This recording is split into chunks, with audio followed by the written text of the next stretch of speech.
उत्तरकाशी में टनल बनाने वाली कंपनी ने की नियमों की अनदेखी। नितिन गडकरी ने देखते ही मंगाई फाइल, अब होगी कार्रवाई। न मजदूरों की सुरक्षा का ख्याल, ना ही बनाया ऑप्शनल रास्ता, ना ही पहाड़ी क्षेत्र के भूगोल का रखा ध्यान, अब झेलना होगा परिणाम। नितिन गडकरी पहुंचे तो दाएं बाएं करने लगे कंपनी के अधिकारी, जवाब नहीं दे पाए इंजीनियर, मजदूरों की जान क्यों दांव पर लगाई। उत्तरकाशी में टनल से मजदूरों को 17 दिन की कड़ी मशक्कत करके बाहर निकाला गया, लेकिन ये मजदूर आखिर फंसे कैसे।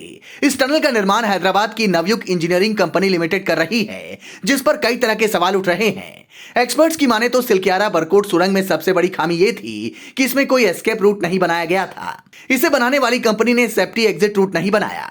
नियम यह है कि जो भी सुरंग 3 किलोमीटर से ज्यादा लंबाई की हो, उसमें एस्केप रूट बनाना जरूरी होता है, ताकि किसी हादसे के समय उसमें मौजूद लोग सुरक्षित निकल सकें। साइट पर जांच करने पर पता चला कि सुरंग के लिए एस्केप रूट बनाने की योजना थी, लेकिन बनाया नहीं गया। ऐसे एस्केप रूट के जरिए सुरंग में किसी भी तरह के हादसे से लोगों को बचाया जा सकता है। सुरंग के नक्शे को देखने से पता लगता है कि 400 मीटर की कंक्रीट फॉल्स फ्लोर तैयार करके एस्केप रूट बनाना था, जिसमें पाइप की रूफिंग होनी थी, लेकिन ऐसी कोई फ्लोरिंग या रूट इस पूरे सुरंग में नजर नहीं आ रहा। सुरंग की जांच करने पर पता चलता है कि वहां पर कोई ट्रेंच केज या सेफ ट्यूब जैसी कोई चीज नहीं है, जिसके जरिए मजदूर हादसे की स्थिति में सुरक्षित बाहर निकल सके।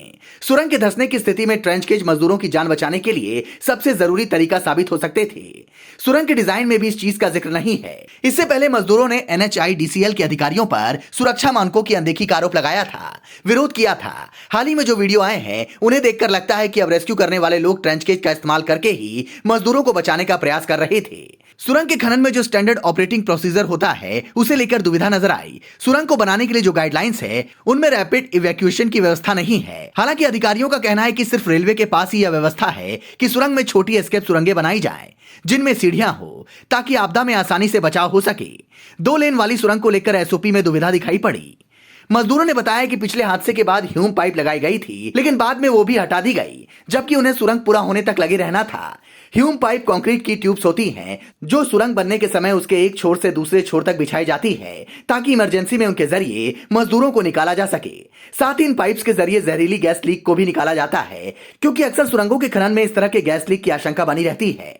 यह पूरी दुनिया को पता है कि हिमालय सबसे नए पहाड़ हैं, युवा हैं, नाजुक हैं, सबसे ज्यादा फॉल्ट्स यहीं हैं, सबसे ज्यादा भूकंप भी यहीं आते हैं, जबकि यूरोप के एल्प्स के पहाड़ हिमालय की तुलना में काफी ज्यादा पुराने हैं।